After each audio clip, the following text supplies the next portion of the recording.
Magnus Carlsen against Alireza Firouzja. The dream encounter. An encounter that we always look forward to, and once again, it did not disappoint. So with an opponent like Alireza Firouzja, who's notoriously known for his ability to spot tactics in literally every single position, it is certainly not an easy task for even the world champion. He chose this time a fairly solid approach and did his best to avoid any complications, and with great success. We're going to see how the game played out. So Magnus played d4, knight f6 from Firouzja, c4, e6, knight c3. Very, very common opening. I can mention that bishop e4 here is perhaps even more common than what Alireza did here, known as the Nimzo-Indian defense. But Alireza played d5, takes, bishop g5. This is known as the main line. c6, e3, h6, bishop h4, bishop e7 from Alireza. He's now out of the pin. Bishop d3 from Magnus. Very, very logical. Castles. And here Magnus plays a strange move, a move I've never seen before. And that is bishop g3. And I do believe that he did this just to confuse Alireza a little bit, because he knows that he just wants to get Alireza out of book. He wants Alireza to start thinking for himself instead of just playing theoretical moves and then make a draw. Because this line is very, very, very solid, and if you know your theory, a lot of pieces usually get exchanged, and the positions become fairly dull. So bishop g3 from Magnus, knight bd7, h3. The point of this move is that Magnus wants to give his bishop to h2 square. So for example, if he had played a knight e2 here, it would have been possible for Alireza to play a knight h5, and thus Alireza will win the bishop pair. Keep in mind that this also happens usually when even Magnus has his bishop on h4, just to trade off a pair of bishops. So that means that knight h5 there would have been even stronger, and perhaps Alireza would have been better then. So that's why Magnus plays h3, rook e8, knight f3. And here Alireza goes for bishop b4, which I think is a fairly good move. He wants to pin the knight, and he's also looking at ideas like knight e4 in the near future as well. Magnus played a queen b3. And Alireza played an interesting move, a more dynamic move. We know that Alireza's style is very, very dynamic. And that is c5, attacking Magnus' center and also protecting the bishop. I do believe, however, that it probably would have been better to simply take on c3 and then play knight e4. But perhaps Alireza was slightly afraid that, this is a kind of a Magnus-like position, a position where it's seemingly equal, but you know that at some point he's going to create some stuff, and he's slightly better, and then he wins, just like he has done so many times. So that's why Alireza probably wanted to make it slightly more complicated, but unfortunately, I think he just simply made it more complicated for himself. So castles, takes, and the difference here with knight e4 is that he doesn't really have such a good grip in the center. With the pawn on c6, he's controlling d5, the d5 square very nicely. But with a trade like this, Magnus get very nice access here to d6, while Alireza doesn't really have any squares here in the center, and that could definitely be quite a problem. So here I would think that white is doing quite well, perhaps even clearly better. So c4, bishop c2. Already it's not looking too good for Alireza. He needs to be slightly careful. a5, a4. And after a4, Magnus gets a grip on b5. He's even, sometimes he can play b3 to open up for the bishop. And that is indeed what happens in the game here. Queen b6, b3.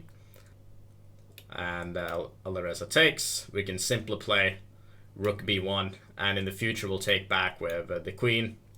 We gotta be a little bit careful with taking back with the bishop though, because sometimes knight e4 could come. But this is a very, very, very good for Magnus. So Alireza played 94, a more kind of a more forcing approach. Bishop takes e4, d takes e4, 92, c takes b3, and rook b1. A very, very good move. Black's not doing very well. His development is not looking too good, and indeed it will be too difficult for Black to defend some of these pawns here. So Magnus is simply going to take the pawn and play rook b5 and take that pawn as well. Also, the pawn on e4 is weak. The pawn on b7 is weak. A lot of weaknesses for Alireza here. So here I think it could even be winning objectively for Magnus. That's how bad this position is. And this is after 20 moves, and seemingly enough, Black's moves have been fairly natural.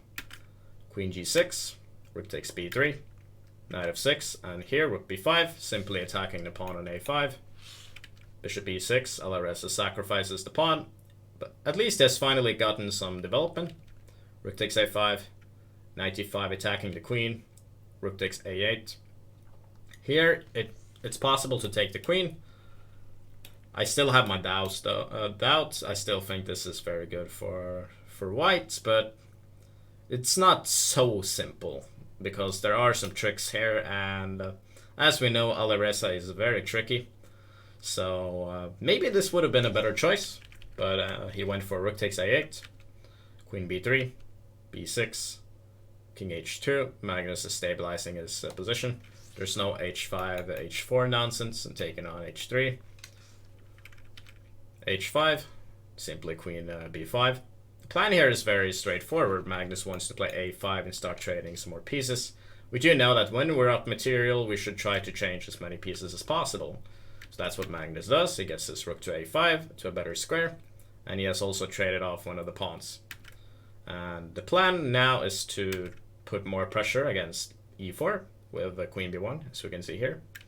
Knight c3, and now queen b7, once again putting pressure on e4. Bishop f5, and here I really like Magnus's move. Rook c5, again forcing more exchanges, and he's simply a pawn up, so let's trade. And now he has also gotten a very, very strong passed pawn, which will just, he's just going to push. So let's see what happened. Knight e2, queen d5. You never have to worry about this. There will be no counterplay. This pawn is just going to march right in. Queen e6, takes, knight takes e4, and Magnus is now up 2 pawns, and the position is dead lost for Black. Let's see what happened here. Bishop d5, knight e6, knight c3, f3. Magnus simply wants to play e4, push in the center.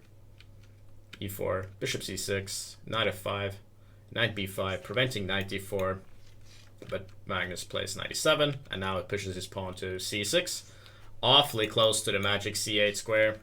Knight a7, c7, bishop d7, and here knight d5, g4, controlling more squares. It's very hard for Black's king as well to get into the game. King f7, bishop c5. Now even bishop f8 is sometimes an idea. Bishop c6, f4, bishop b5, f5. You see Magnus now controls the g6 square and the e6 square. And he also kind of makes it very hard for this king to go to d7. As I did mention, bishop f8 is an idea. Always in the air. So bishop d3, but simply knight b6. This endgame here is completely lost, because Alireza's bishop and the king get completely overwhelmed. So let's see what happens. Bishop a6, bishop d4. Magnus is now simply going to create a second passed pawn, and it's going to be too much for Alireza. So g6, king g3, takes, king f4. He's gonna win the pawn on c7, but it doesn't help against these two bad boys right here. It's going to be too difficult to stop for Alireza, even with the opposite color bishops. g5, king d7, g6, king e8, king g5. The plan is very simple. We're just going to put the bishop on a square that controls f8, and then push f6, f7, and then f8. Bishop c3, bishop c4, f6, And now the only thing we need to be careful of is that we can control the f7 square with the king. And that's simple enough in this case. We're just going to put our king on e7. And there is nothing that Alireza can do about it. After bishop b3, king f4, he resigned because he noticed that king e5, king d6, and king e7 is inevitable. So he threw in the towel. And I must say, this is just a brilliant game from Magnus. Absolutely, it totally screams Magnus when you look at this game.